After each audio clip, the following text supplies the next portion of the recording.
نحمده ونستعينه ونستغفره ونؤمن به ونتوكل عليه ونعوذ بالله من شرور أنفسنا ومن سيئات أعمالنا من يهده الله فلا مضل له ومن يضلله فلا هادي له ونشهد أن لا إله إلا الله وحده لا شريك له ونشهد أن سيدنا ومولانا محمدا عبده ورسوله فقد قال الله تبارك وتعالى في القرآن المجيد والفرقان الحميد أعوذ بالله من الشيطان الرجيم بسم الله الرحمن الرحيم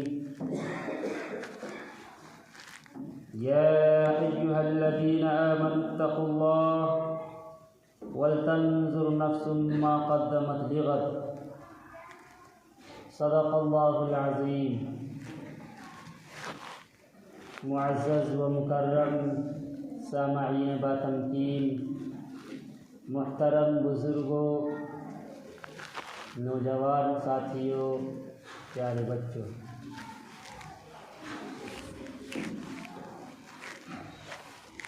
اللہ رب العزت والجلال کا بہت بڑا احسان اور اس کا کرم ہے کہ اللہ رب العزت نے ہم سب کو جمعہ کی نماز ادا کرنے کی نسبت سے اپنے پاک گھر میں جمع فرمایا. مزید احسان و کرم یہ ہوا کہ اس کریم پروردگار نے ہم سب کو کچھ دین کی بات کہنے اور سننے کی توفیق بخشی. دعا کریں کہ اللہ رب العزت مجھے صحیح اور سچی بات کہنے کی توفیق عطا فرمائے اور ہم سب کو اس پر عمل کرنے کی توفیق بخشے. خطبے کے اندر جو آیت مبارکہ میں نے آپ حضرات کے سامنے پڑھی ہے، اس آیت کے اندر اللہ رب العزت والجلال تمام مسلمانوں سے، تمام ایمان والوں سے خطاب کیا ہے. غور کرنے کا مقام یہ ہے کہ خطاب کرنے والی ذات اللہ کی ہے، جو احکم الحاکمین ہے، زمین و آسمان کو پیدا کرنے والی ذات ہے، زمین و آسمان کا خالق ہے،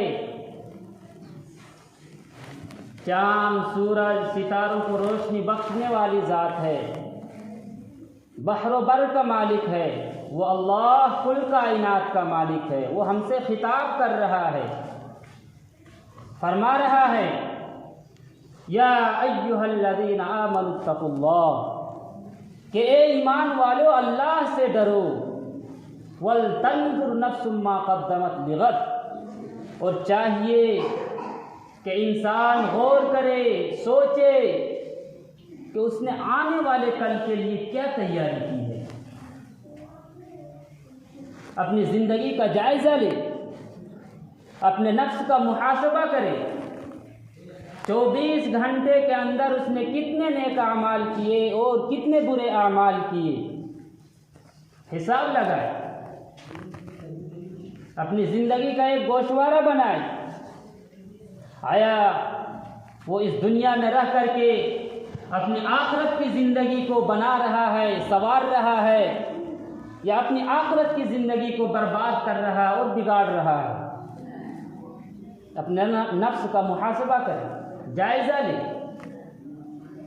اور قیامت کی اس ہولناک منظر سے اور اس ہولناک منظر کی زد سے بچنے کے لیے کیا کیا تیاری کی ہے، اپنی زندگی کا گوشوارہ بنائے.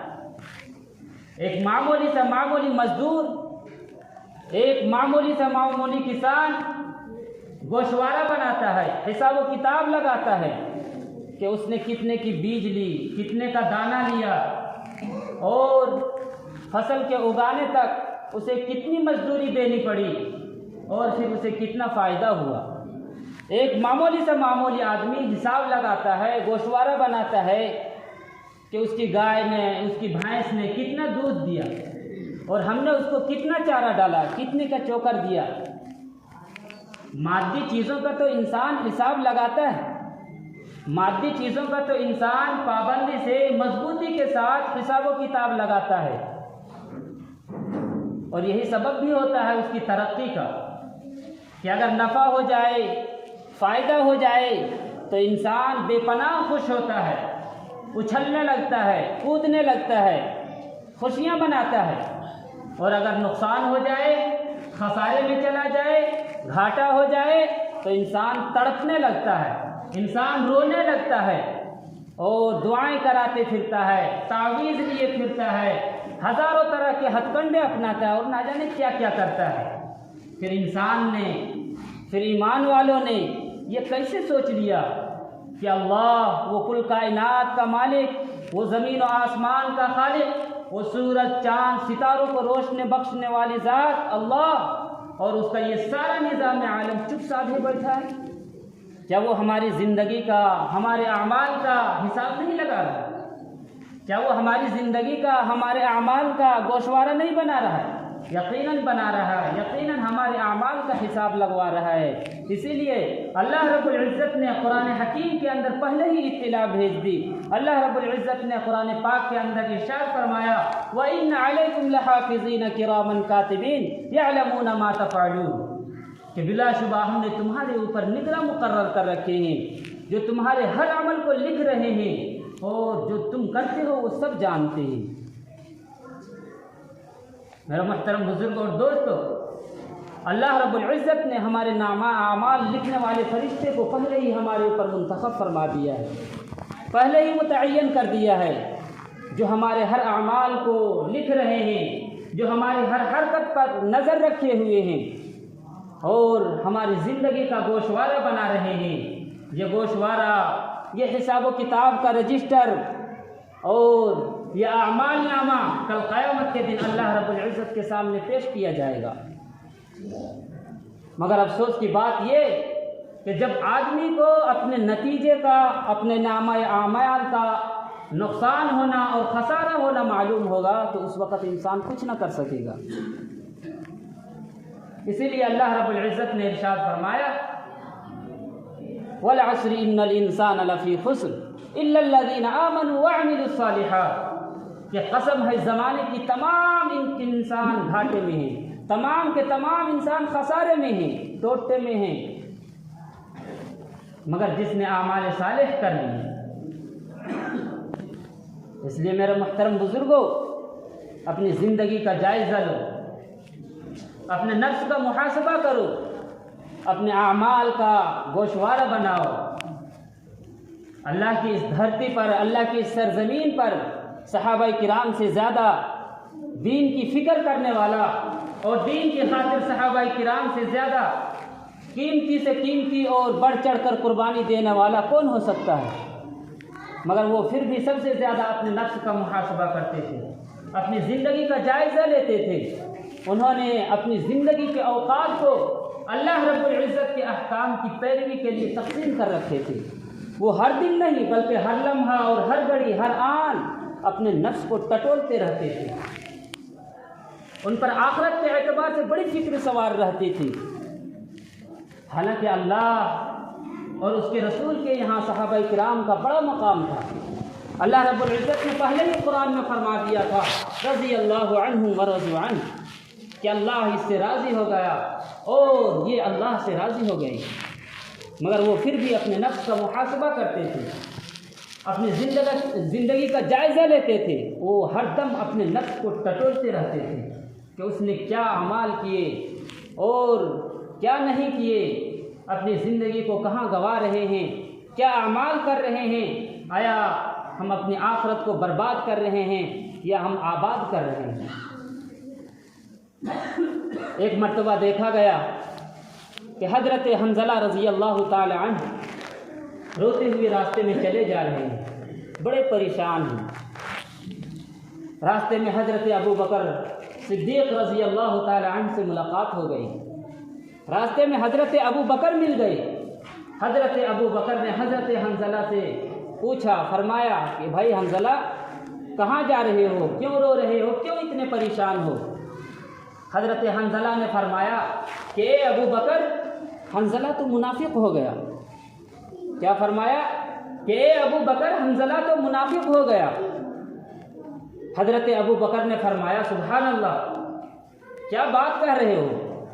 کیا کبھی ایسا بھی ہو سکتا ہے؟ تو حضرت حنظلہ نے فرمایا کہ میرا حال تو عجیب ہے کہ جب میں اللہ کے رسول کی خدمت میں ہوتا ہوں، آقا کی مجلس میں ہوتا ہوں، آقا کی محفل میں ہوتا ہوں، آقا وعظ فرماتے ہیں، نصیحت فرماتے ہیں، جنت و دوزخ کے تذکرے فرماتے ہیں، تو یوں محسوس ہوتا ہے، ہمیں ایسا لگتا ہے کہ جنت و دوزخ کو اپنی آنکھوں سے دیکھ رہا ہوں، گویا کہ جنت و دوزخ ہماری نگاہوں کے سامنے ہوتی ہے۔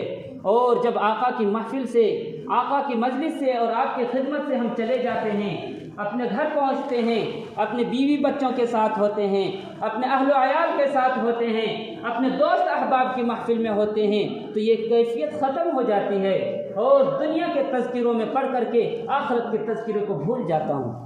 حضرت حنظلہ کی ان باتوں کو سن کر کے حضرت ابو بکر نے فرمایا کہ یہ بات تو میرے ساتھ بھی ہے، اس طرح کا واقعہ تو میرے ساتھ بھی پیش آتا ہے۔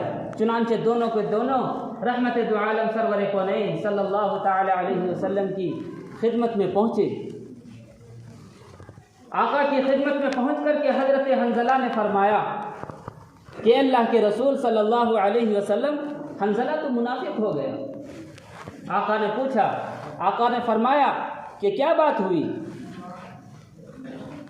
حضرت حنظلہ کہنے لگے کہ اللہ کے رسول صلی اللہ علیہ وسلم، جب میں آپ کی خدمت میں ہوتا ہوں، آپ کی محفل میں ہوتا ہوں، آپ کی مجلس میں ہوتا ہوں، آپ وعظ فرماتے ہیں، آپ نصیحت فرماتے ہیں، جنت و دوزخ کے تذکرے کرتے ہیں، تو یوں محسوس ہوتا ہے کہ جنت و دوزخ کو ہم اپنی آنکھوں سے دیکھ رہے ہیں۔ ایسا لگتا ہے کہ جنت و دوزخ ہماری نگاہوں کے سامنے ہے، لیکن جب آپ کی محفل سے ہم چلے جاتے ہیں، آپ کی محفل سے ہم اٹھ کر کے اپنی بیوی بچوں کے پاس ہوتے ہیں، اپنے دوست احباب کی محفل میں ہوتے ہیں، تو یہ کیفیت ختم ہو جاتی ہے، یہ حالت باقی نہیں رہتی۔ تو اللہ کے رسول صلی اللہ علیہ وسلم نے ارشاد فرمایا کہ اے حنظلہ، اگر تمہارا ہر وقت وہی حال رہے جو میرے سامنے ہوا کرتا ہے، تو پھر فرشتے تم سے تمہارے بستروں پر اور تمہارے راستوں میں تم سے مصافحہ کرنے لگیں گے۔ یہ تھا صحابہ کرام کا محاسبہ نفس، کہ وہ ہر وقت اپنے نفس کو ٹٹولتے رہتے تھے، اپنی زندگی کا جائزہ لیتے رہتے تھے اور فکر آخرت ان پر سوار رہتی تھی۔ میرا محترم بزرگوں، صحابہ کرام کی زندگیاں ہمارے لیے نمونہ عمل ہے، ہمارے لیے آئیڈیل ہے۔ ہمیں بھی چاہیے کہ ہم اپنے نفس کا محاسبہ کریں، اپنی زندگی کا جائزہ لیں۔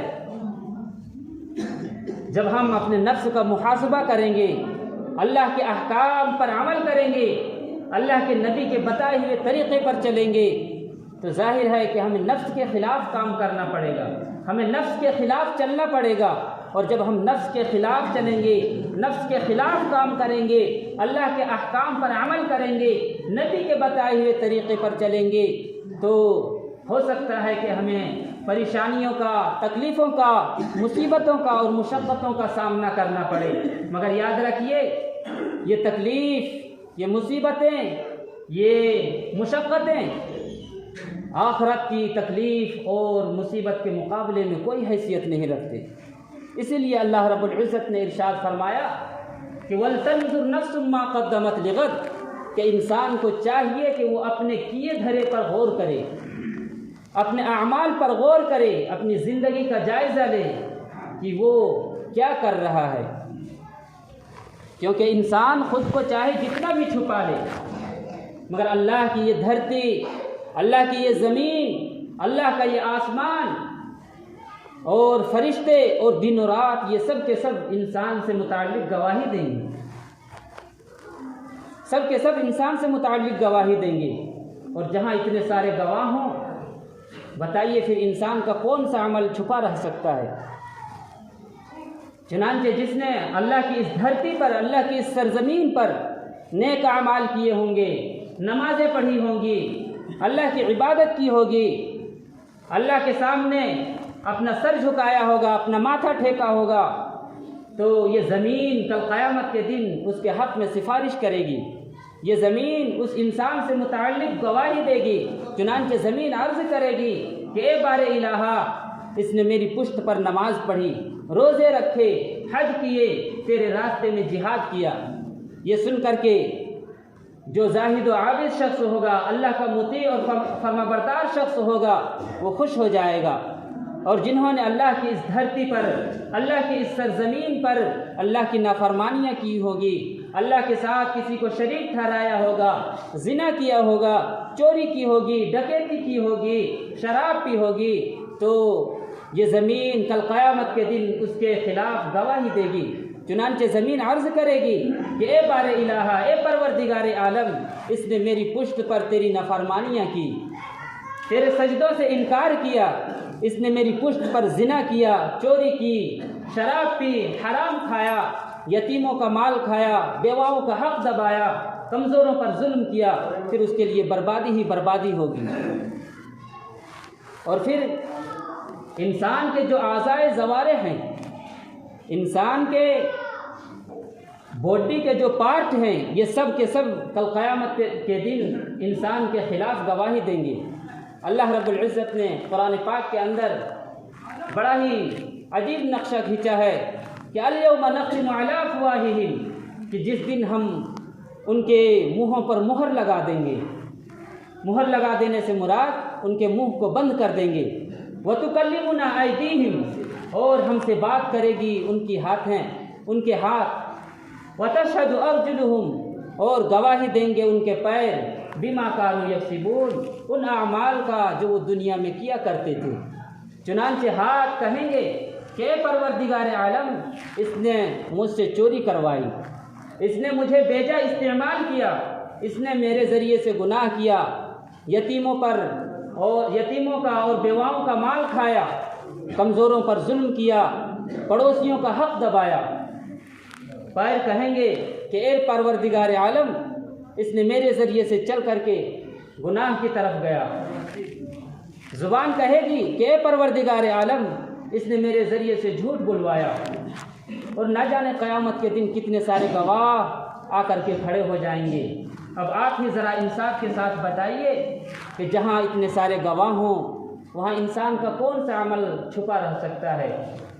پھر ان سارے گواہوں کے سامنے اگر اللہ رب العزت نے کل قیامت کے دن ہمارا سختی سے باز پرسی کر لی اور شدید محاسبہ کر لیا، تو پھر ہمارا کیا ہوگا؟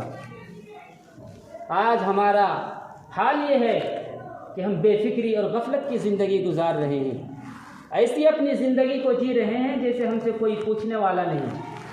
میرے مسلمان بھائیوں، یاد رکھو، اگر ہم نے مرنے سے پہلے موت کی تیاری نہ کی، اگر ہم نے آنکھیں بند ہونے سے پہلے اپنی آخرت کی فکر نہ کی، اگر ہم نے قبر میں جانے سے پہلے اپنی آخرت کو نہ سنوارا، تو کل قیامت کے دن ہماری پکڑ ہوگی اور سخت پکڑ ہوگی۔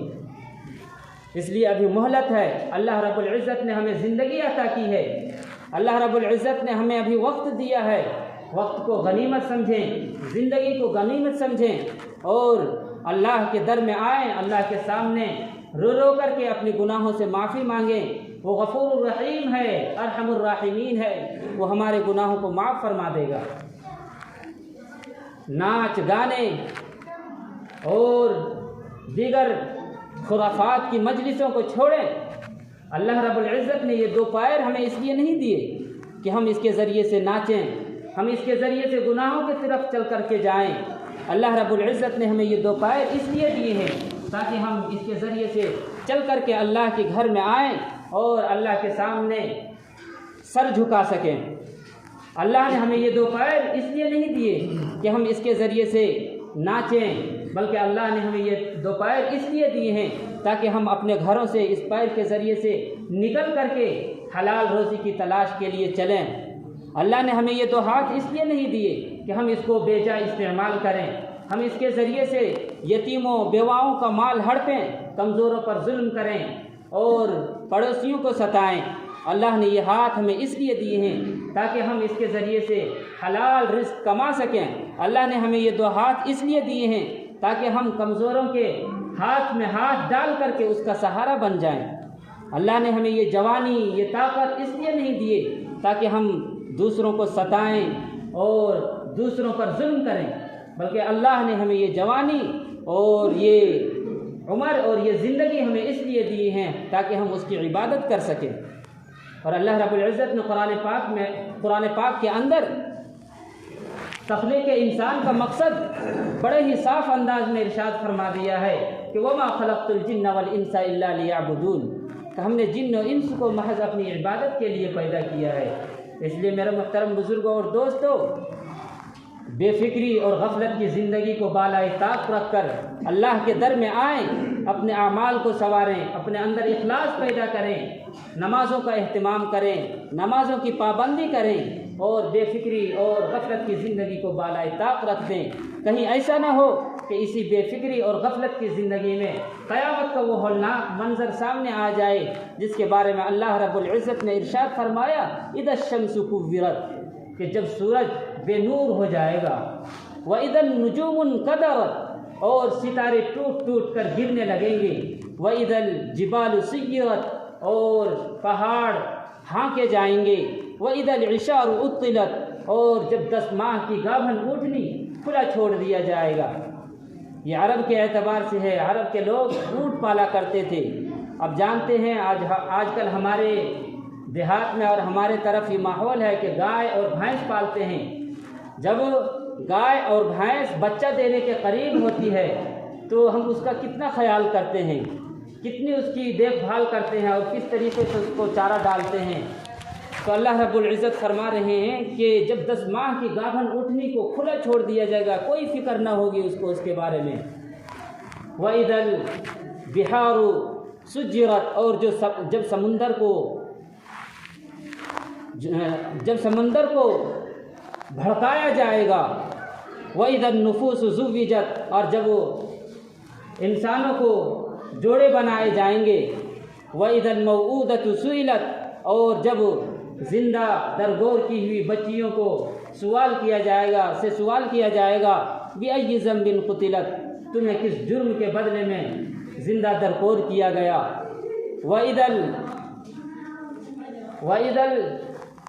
اور جب قیامت کے دن تمہارے نامہ اعمال کو سامنے رکھ دیا جائے گا، اور جب جہنم کو بھڑکایا جائے گا اور جب جنت کو سامنے لایا جائے گا، پھر انسان کو معلوم ہو جائے گا کہ اس نے اپنے آنے والے کل کے لیے کیا تیاری کی ہے۔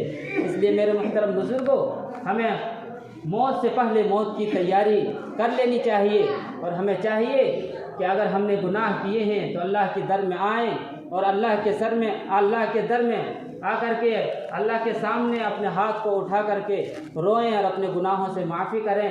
وہ غفور الرحیم ہے، ارحم الراحمین ہے، وہ ہمیں معاف فرما دے گا۔ اللہ تعالیٰ کہنے سننے سے زیادہ عمل کی توفیق عطا فرمائے۔ وآخر دعوانا الحمد للہ رب العالمین۔